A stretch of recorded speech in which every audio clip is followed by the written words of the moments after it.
Getting the U.S. to go metric. Europeans use the metric system to measure things. This is the system that uses meters and kilometers to measure distances and liters to measure petrol, for example. In the U.S.A. and Great Britain, people still measure distances in miles and buy petrol by the gallon. This is an article from an American magazine about the subject, dated 1986. In 1976, the government announced that they were thinking of changing all signs on the nation's roads from miles to kilometers. After receiving nearly 5,000 letters of protest, they quickly gave up the plan.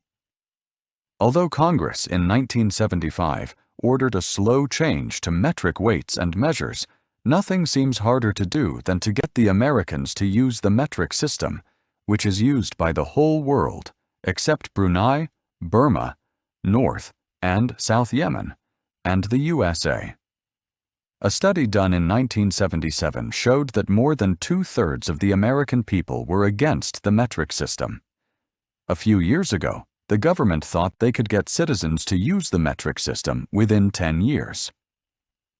Now they do not expect it to be completely accepted before the year 2000. Experts say that when young people who have learned the metric system in school become adults and enter the working world, the change will really happen. In its efforts to save money, the government has cut down on money for programs supporting the metric system.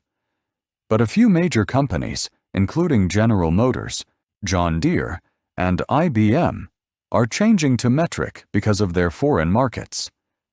Still, major aircraft companies like Boeing continue to measure in feet and inches, although they sell many planes abroad. One critic of the metric system objects to it because, he says, you can't imagine a tenth very well, but you can imagine a quarter or a half of something. Adds Leslie Seals, a member of Americans Against the Metric System. Why should people be forced to use a system they don't like? Others say that the change would cause some language problems. What would happen to sayings like, "Give him an inch and he'll take a mile"? Can you imagine saying, "Give him 2.5 centimeters and he'll take 1.6 kilometers"? Like their colleagues abroad, U.S. scientists have long used the metric system, and at least 36 states insist that the metric system be taught in their schools. And although many American sports still measure in yards, many joggers now speak of their 10Ks, or 10 kilometers, every weekend. Wine lovers have learned the new system quickly.